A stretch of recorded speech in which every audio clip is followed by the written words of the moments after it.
तुम्हाला पण viral infection लगेच होऊन जातो का? तुम्ही बदलत्या वातावरणामुळे सतत आजारी पडता का? मग हा व्हिडिओ नक्की बघा.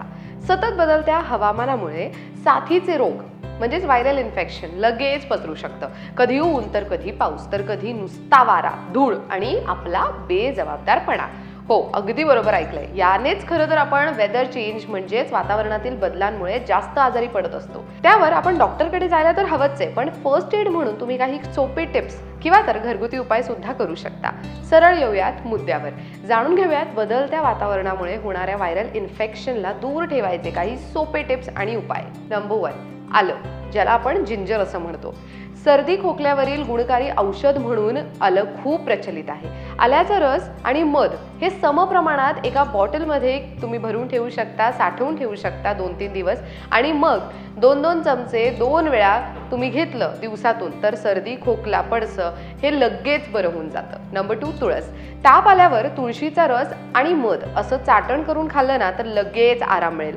तुळशीमुळे रोगप्रतिकारक शक्ती म्हणजेच तुमची इम्युनिटी सिस्टीम खूप जास्त मजबूत होऊन जाते. शिवाय रोजच्या चहामध्ये तुम्ही तुळशीची काही पाने टाकून प्यायलात ना तर व्हायरल इन्फेक्शन लगेच दूर होईल.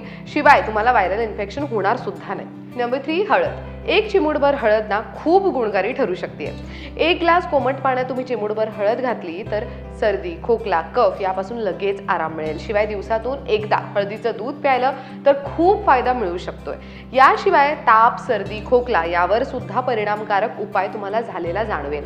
हळद ही अँटीबॅक्टेरियल असल्याने त्यामुळे घशात जर संसर्ग झाला असेल, खवखवत असेल घसा तर तो लगेच बरा होऊन जातो. तुम्हाला लगेच आराम मिळू शकते. नंबर 4, गुळण्या करणं. आता मिठाच्या पाण्याने गुळण्या करा असे घरातले सगळेच आपल्याला सर्दी खोकला झाल्यावरती पहिला उपाय हाच सांगतात, हो ना? म्हणूनच हा उपाय करा. सर्दी खोकला खवखवणाऱ्या घशासाठी अतिशय चांगला उपाय मानला जातो. यामध्ये आपण थोडी हळद घातली तरीही चालेल, कारण हळदीमुळे घशातील विषाणू मरण्यास लवकर मदत होते.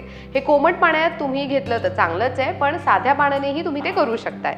नाक आणि घशाच्या सगळ्याच भागाला यामुळे आराम मिळण्यासाठी मदत होते. नंबर 5, सुंठ गोळी.